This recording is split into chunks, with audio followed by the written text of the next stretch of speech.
Hey, what is going on? Thank you so much for joining. So, I've been on the hunt now for books with literally zero reviews. Zero reviews in either Amazon or Goodreads. It really doesn't matter. I'm just trying to find a book that has no history, no one else has read it, or no one's reviewed it yet. Because I am searching for a diamond in the haystack of books, trying to find something that has not been yet found, and I want to push it forward if it's a diamond. So, I began my search a few days ago, just trying to figure out where I can find books with zero reviews.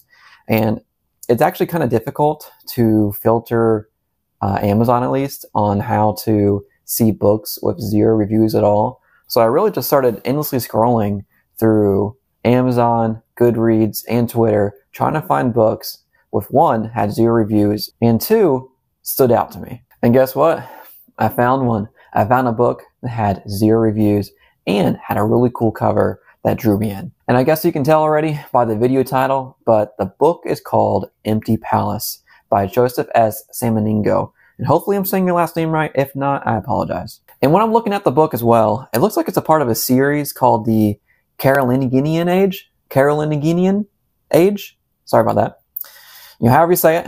It seems as though this book is a part of a series, but I think it's a standalone. I'm not seeing anything that says it's like book 1 or book 2 or book 3. I think it's its own book within the same universe. And when I'm looking at these books too, the majority of them have maybe a couple reviews, but all the reviews that I am seeing are 5 stars. So that's a pretty good sign. And going back to Empty Palace, what really drew me in was the book cover. The book cover looks really cool. The first thing that stood out to me was definitely that mage-looking person at the bottom with that blue orb that she's holding. It looks really cool, the contrast against the background. And the background too, there's this guy just hovering there, all menacing like, with his posse of skulls floating near him. Very ominous, very dark kind of feel to it, but with this really cool mage element and magic system to it. And going back to the book itself, the way it's described seems pretty cool too. It's pretty intriguing. I'm just going to read a couple sentences for you. Death, life, magic, power, and the lies of history. There are evils in this world that scare even the gods. I mean, that's pretty cool, right? So, with the book being not reviewed at all, no ratings, the book cover looking pretty cool, a pretty interesting description, you know what I did? I bought the book and I read the book. So, now I have thoughts. Empty Palace. Is it a hidden gem? Well, first off, I can describe my experience reading this book in 2 words. Ambitious potential. This book is only 192 pages long, and it has a lot going on in it. Some really good, and some not so good. Starting off with the things that I really enjoyed, number 1 was definitely that, even though it was less than 200 pages, it felt like an epic fantasy tale, just because there were so many characters, tons of POVs, a whole magic system, and a bunch of creatures and goblins and magic all over the place. It had that really good epic fantasy vibe to it. And in terms of magical creatures and people, we had a ton of them. We had mages, sages, orcs, elves, dragons. We had undead beings, and we had ancient gods. I mean, there was a ton in this book. And going back to the cover too, the cover I feel like was a really good representation on the overall tone to expect when going into the book.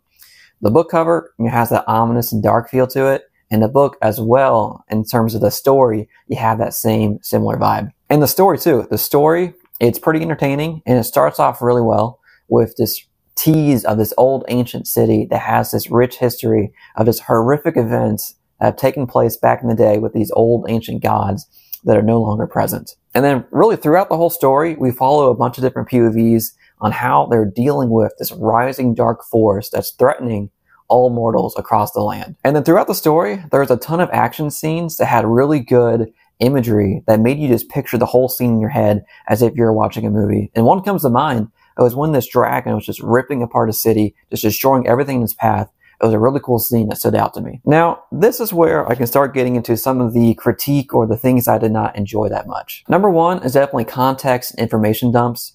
There were many times when there was just blocks of text of this information that came across as reading like a textbook, and it just wasn't that engaging. Number 2 is telling, not showing. So I come at this from a few different angles. Number 1 is relationship building. when we're introduced to all these characters, some have a past together, some know each other, and some are just complete strangers, just meeting for the very first time at that point in the story. But towards the tail end of the book, these people together, they're described as being like really close pals and buddies that we as readers just did not see happen. Where did this relationship start? Where is that bond? I don't see where they became close friends. And number 2 is character movement. There was multiple examples in this book where the good guys or the protagonists just showed up out of nowhere at the exact right time, at the exact right place in order to answer the oncoming threat from the bad guy at the perfect time. So what I'd like to see out of that is just, how did the good guys get to where they needed to be in order to face that threat? Because I know portals were explored in this, but I just want that to be, drawn out a little bit more, just so I can see, how these characters got from A to B. And number 3 is non-imagery. So I know I said a few moments ago that there was many scenes that had great description, great imagery, you could easily picture inside your head. At the same time, there were certain scenes in this book where the descriptions were just not explored enough. And one example comes to mind was when the antagonist was literally described as doing evil things, performing an evil spell. And number 4 is progression. So the magic is definitely a core element found within the story. It's just we as readers just come into it kind of blind. We don't have too much context in how magic works in this world.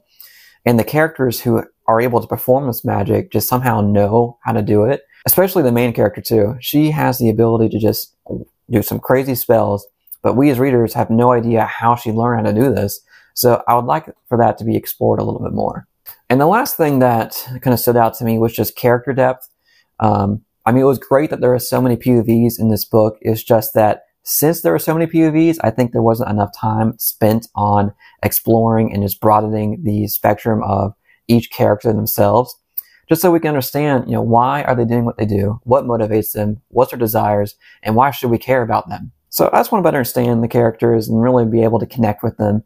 And I think some sort of backstory would help that out. And I think the majority of all that critique really stems from the low page count. I think if the author was able to not so tightly compact the book into less than 200 pages, it's almost a novella, it's that short, that we would be able to expand on some of these issues like backstory, more descriptive events, more imagery. And then if we were to place all those into the story, it would be a knockout book. Overall though, I had a really fun time reading the book.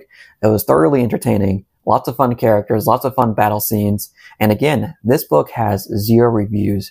From the story, at least the good elements that I saw glimpses of great storytelling that could become a household name in the fantasy genre. And in terms of my final score, Empty Palace, where I'm ranking it right now, is a 3.3. And the reason being is that I had a really good time. The book was a lot of fun. There were some things that I think needs to be worked on, at least in my opinion, that held it back. And again, the book was very ambitious. I really enjoyed it. So much potential. And I think I would love to explore more of his works, especially if there's a larger page count. I feel that if he had the ability or the option to write more in a book and fully expand it, it might be a fantastic read that's at least a 4-star or above. And that's my thoughts. Thank you again for watching the video. I hope you had a good time. And for sticking around for this long, you've earned 1 XP token. And if you know of any books that do not have a lot of reviews on it, and you think it's a diamond in the haystack, let me know down below. And if you think I should add it to my TBR. Thanks again. Have a good one.